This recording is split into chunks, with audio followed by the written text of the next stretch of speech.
As you guys may or may not know, I love my breakaways. I love playing with all the fast players and getting a few of these per game, including a lot of shorthanded opportunities where the opponent doesn't think that I'm going to be as aggressive as I am shorthanded, and I end up scoring a few shorthanded goals as well every couple of games, and they're mostly breakaways.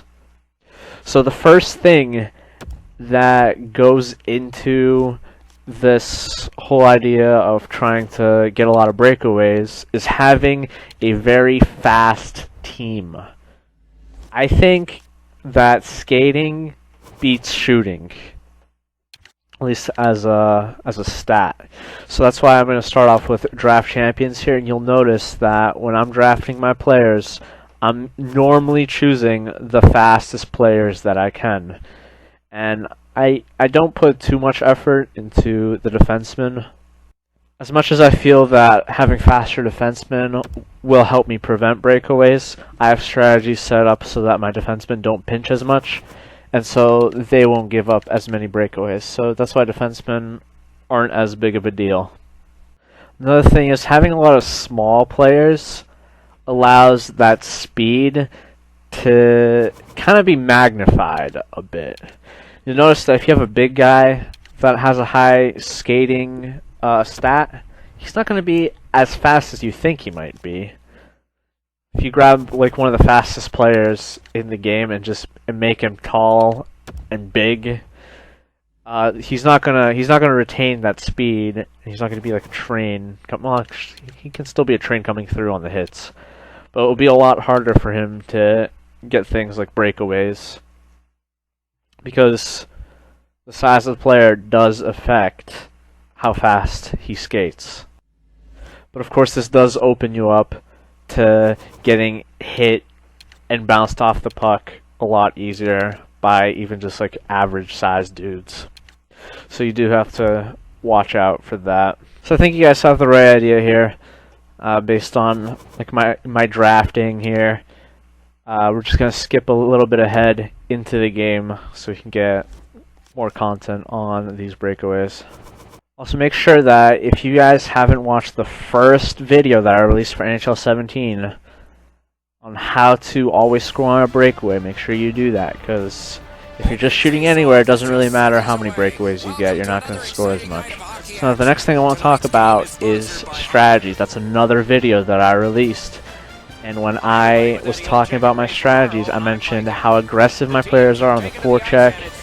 But another thing that comes into strategies, which you're seeing on the bottom left there, I have it open right now. There are two things to take note here: the quick breakout and the control breakout.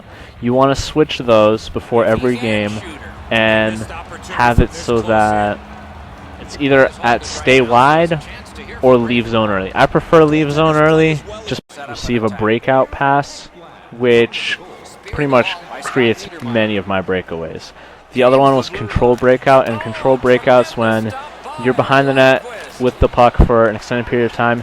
Your players will also want to be very aggressive, pretty much meet you at the top of the neutral zone. So right here, one of the breakaways that I got was skating around his defenseman. I'm pretty much going full speed after I know that I've beaten him. So we're going to look at a bunch of clips like that here, and hopefully you guys can see a bunch of different examples on how you can get breakaways. So in this case, I couldn't really make any passing plays coming out of my zone, so I moved back a little bit, and because my players are on leave zone early, my guy was ready up in the neutral zone for this pass to get the breakaway. So in this scenario, I was pressuring him in the neutral zone, making him do some dumb plays.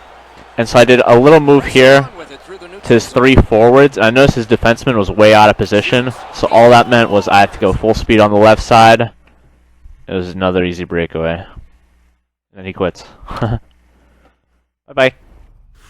This next clip is going to take a little bit to start, because it starts in his zone. You can't really get a breakaway in his zone like that.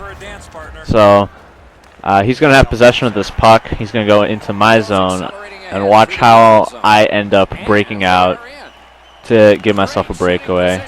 Try to force a one-timer there. But I'm in the corner, and so I dump it to the other corner where my guy was ready for this breakaway. The dumps are really powerful because the opposing players can't pick up the puck that easily. For some reason, your guys are able to pick up the puck a lot easier. In this play, I am reading him defensively. I know what he's going to do. I know he's going to pass it up to his defender, so I have a guy playing aggressive and sticking to his defender, and that's how I end up getting the initial poke. And so then I keep going with that player, and I switch to my other player so that he can pick up the puck and pass it to the guy that's already like way in front. This breakaway relies on just doing a little move, and also had a nice finish. See, I get him out of the position, make him go for the hit while he goes one way, I go the other way. It creates a really easy breakaway. And God, I love the finish here. And if you're from Finland, I love you too, but wow. Did not expect him to go out of his goal like that. Alright, moving on.